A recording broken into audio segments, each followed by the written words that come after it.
Donc, cher Toastmaster, pour moi, c'est un réel plaisir d'aborder mon premier discours bris de glace et de partager avec vous une partie de mon histoire au travers de mon enfance. Margaret Duras a dit, il reste toujours quelque chose de l'enfance, toujours. Je ne savais pas que je naîtrais dans cette famille et que je serais accueillie par des personnes aimantes. Pour tout vous dire, c'est après l'indépendance de la Côte d'Ivoire que mon père, Toussaint Oïl, a décidé d'immigrer en Côte d'Ivoire et de s'installer à Abidjan avec sa petite famille pour y vivre et pour y travailler. À cette époque, il fait la rencontre d'une belle jeune femme nommée Awakok Jacqueline sur son lieu de travail. Quelque temps après, elle deviendra sa seconde épouse. À l'époque, chacun d'entre eux avait des enfants, mais ça ne les a pas empêchés de fonder une nouvelle famille. Une nouvelle famille dans laquelle ils auront 5 magnifiques enfants, 2 garçons et 3 filles. Je suis la première fille issue de l'union de mes 2 parents. J'appartiens donc à 2 patries, la Côte d'Ivoire et le Togo. Ah, ah. À l'âge de 4 ans, de retour de l'école un après-midi, mon père m'a récupérée auprès de ma mère pour m'installer définitivement dans sa maison avec sa première épouse. Vivaient déjà mes 2 frères aînés. En fait, mon père, il savait être présent pour nous. Il nous manifestait beaucoup d'amour et nous l'aimions autant. Il s'assurait de répondre à nos besoins et de nous offrir la meilleure éducation possible. Mon père disait toujours, il n'y a pas de 36 solutions. Une locution qu'il employait très souvent pour nous emmener à comprendre que nous devions trouver la bonne solution et qu'il n'y en avait pas deux. Aujourd'hui, je comprends pourquoi chacun de mes parents attendait de chacun de leurs enfants l'excellence. J'étais constamment à ses côtés et j'ai eu le privilège de l'accompagner tous les jours à son travail durant mes vacances scolaires et les jeudis où nous n'avions pas cours. Et j'appréciais ces moments d'avoir le sentiment d'être allée travailler et de me sentir importante. J'étais une toute petite fille qui avait pour repère son père. Pourquoi? Je ne le savais pas à cette époque. J'adorais beaucoup la lecture à l'âge de 4 ans.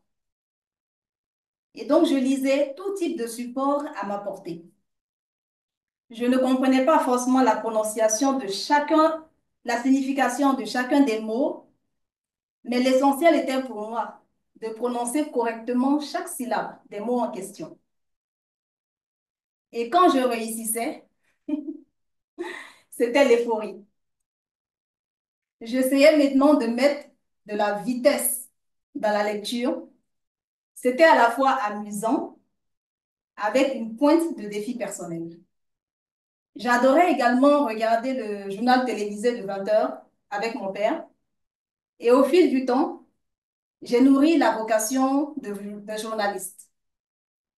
Alors, telle une petite fille convaincue de son futur métier de journaliste, je me suis lancé le défi de lire des textes avec l'éloquence des journalistes féminines de l'époque et de ne commettre aucune erreur dans la prononciation de chacun des mots. Ma restitution devait être excellente. Et je me souviens à cette époque, mon père avait l'habitude de m'appeler Margaret Thatcher. Je ne sais pas pourquoi, et encore moins qui était cette dame à cette époque.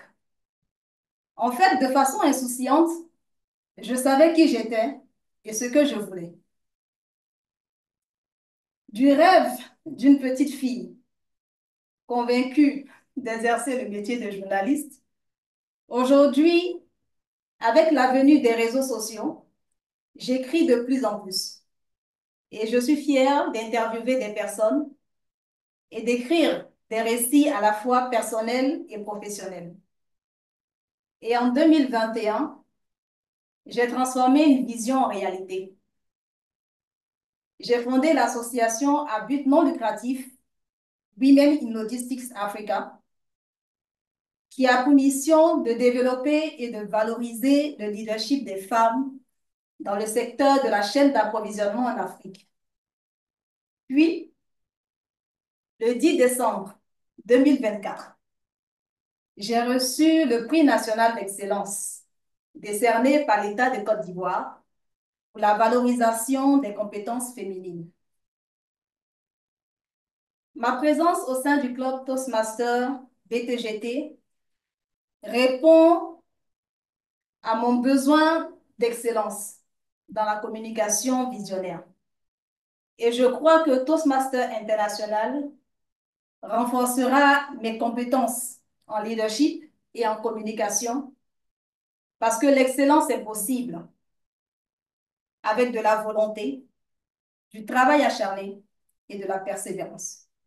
Alors, cher Toastmaster, j'espère que cette petite partie de ma vie, de mon histoire, vous a plu. Merci.